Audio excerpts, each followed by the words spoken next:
Hey everyone, welcome to this video. My name is Fernando and I'm presenting the problem set, the project number 3 for the CS50 web programming with Python and JavaScript.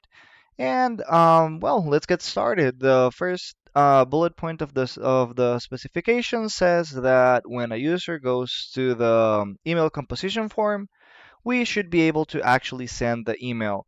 So we actually do have an example email over here. So yep, we can confirm that that part is working. We can actually go ahead and compose another one to hello@email.com. Let's say hello. And on the body, let's put hello world. And then we click submit. We can see that we are indeed sent to the inbox, and we can actually switch to that other email address, which I think was hello@email.com. Let's log in and we can see that we do have that email that we just created. So, okay, we that's pretty much for the first bullet point. As you guys saw, we were redirected to the inbox view.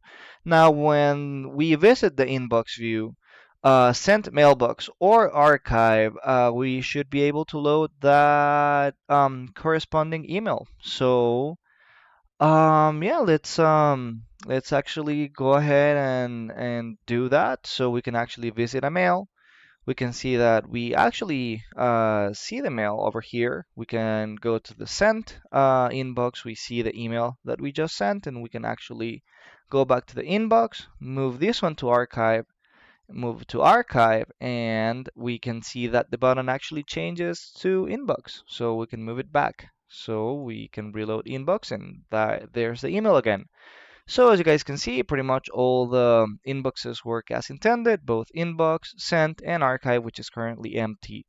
Then the next part of the specification says about the view email part. We can, well, as we saw, we are able to click on the email, and yeah, we are taken to a view where we can see the contents of the email. We can see the sender, the recipient, the subject of the email, and all this is rendered within its own div, by the way, which was a suggestion on the specification.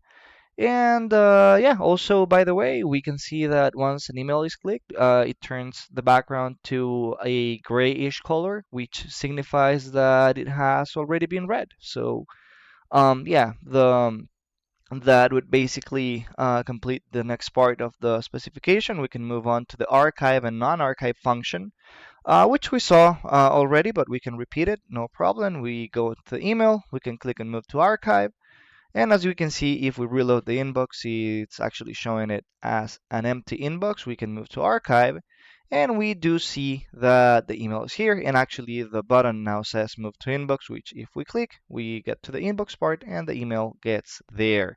Also, another important part is that functionality should not apply to the sent mailbox. So we can go ahead and open the sent mailbox. We can see here that email that we wrote earlier, and we don't see the move to archive button there. So indeed, it doesn't apply to the sent mailbox. Oh, also another part of the specification is that once I move it to archive, we go back to the inbox, which if I reload, we can see there that indeed there's no new email because it has been moved to the archive. Now, let me move this email back to the inbox, and now let's test the reply function. So we should be presented with a reply button, which we can see over here. And if we click it, we are taken to the composition form, which has some pre-fill done for us, which is pretty much a recipient to the email, which is the same as the sender of the email. And we can see that the subject is pre-filled with the RE colon pre-word, if that makes sense. Anyway, we can see that it's indeed placed at the beginning. We can and also we see what was the original email that we're replying to. We can say, hey, how are you? Are you? We can submit the email, move back to the other mailbox, which was hi@email.com.